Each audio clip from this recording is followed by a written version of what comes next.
Hey, what's happening, Nation? It's Joku. We have 9 glaring holes on this team right now. I want to take a look at them tonight and just kind of get your guys' feelings on it. There is no way to fix this before the season is over. We just have to hope for the best and hope these guys step it up a little bit to give us that playoff push that we're all so desperate for. I don't know if it's going to happen, but I'm really hoping that it does. We're not going to waste too much time. We're going to go ahead and jump straight into this. If there's any position group that you think I missed, please feel free to hit me up. Unless it's quarterback, I skipped that for a reason. I don't even want to have that discussion right now. We'll start with that left guard position. I know I'm going to catch a little hell right off the bat, and people are going to be like, John Simpson's playing way better than Leatherwood. We have Denzel Good coming back next season. He's going to end up taking back over that right guard position. Leatherwood getting another year of experience behind him is awesome for us. And then Simpson will also be able to work behind somebody, but we have to go out and get a solid left guard. Simpson and Leatherwood are both incredibly young. Let them sit for a season, get a veteran left guard, bring him onto the field. We saw that Incognito is definitely not coming back. That was a complete waste of money. We should have nipped that in the bud right at the start of the season and went out and signed a true guy that would actually be reliable and able to play for us. After that, right tackle. We desperately need a right tackle. We needed one before the season started. We thought we had one in Alex Leatherwood. That did not pan out at all. We need to go out and get a solid right tackle, whether it be the first round pick that we use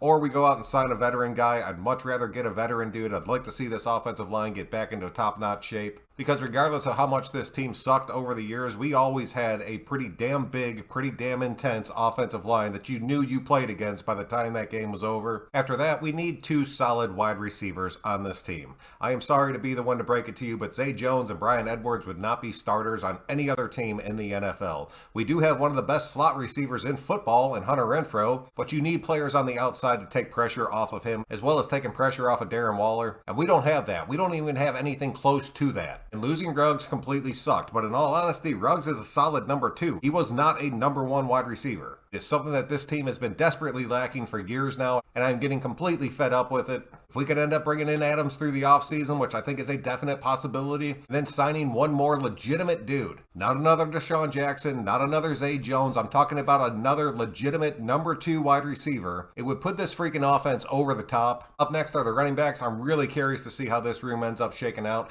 Josh Jacobs' option is going to be incredibly expensive for us, and I do not think the Raiders are going to take it. Do not get me wrong. I want to see Josh Jacobs stay on this team, but honestly, that kid doesn't seem very happy right now. We do have Drake under contract for one more season, but I do not want to see him being our starting number 1 running back. And dudes like Peyton Barber and Jalen Richard, I do not expect to be on this team next season. There are more than a few damn good running backs coming out in this draft, and there are more than a few that are hitting the free agent board this year. I'm really hoping the Raiders shuffle it up, but at the end of the day, I'm hoping Josh Jacobs takes a team-friendly deal and comes back with us. Moving over to the defensive side of the ball is a quick lesson into why I hated Gruden so damn much. Every defensive tackle that we have on our roster right now is a free agent at the end of this year because of these 1-year bullshit contracts. And a few of these dudes have honestly had pretty damn good seasons for us, so they're going to want a little bit more money moving forward if they're going to end up staying with us. I really like Jefferson, I really like Phylon, and I really like Solomon Thomas. I want to see those 3 stay, but I'm really thinking we get rid of everybody else and then go ahead and draft just a huge run stuffer defensive tackle to fill that middle void. I think this defensive line would be looking pretty damn good with that. We'll still have pretty solid ends. I think Kuntz ends up moving into that number 3 spot in that rotation.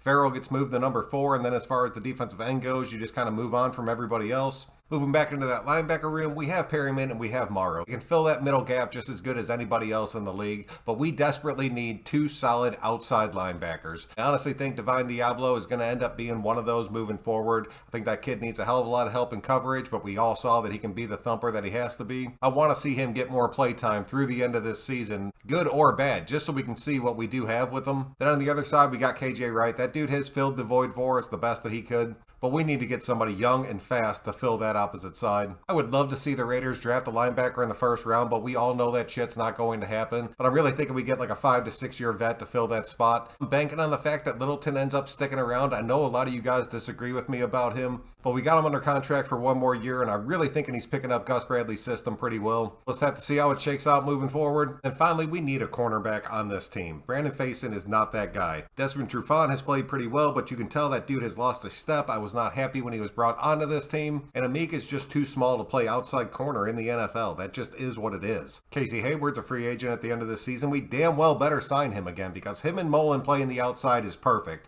but we need somebody to play behind them and be their spell and also be able to step up if one of these guys gets hurt, and that is what we did not have this season. We had to rely on Faison. We had to rely on Trufant to step up and be that third. I do not want to see the Raiders draft a cornerback in the first round again. That shit will drive me completely insane. I want to see us go out and get a vet dude. We're going to have a good bit of money freed up at the end of this season where we should be able to make a decent splash in free agency. That is the only plus side with the amount of free agents that we have at the end of this season. That's pretty much what I have for you guys tonight, man. Let me know your thoughts on it. Please feel free to hit me up in that comment section. Until next time, I really appreciate you guys checking out another one. I'm Joe Koo, and we will see you later.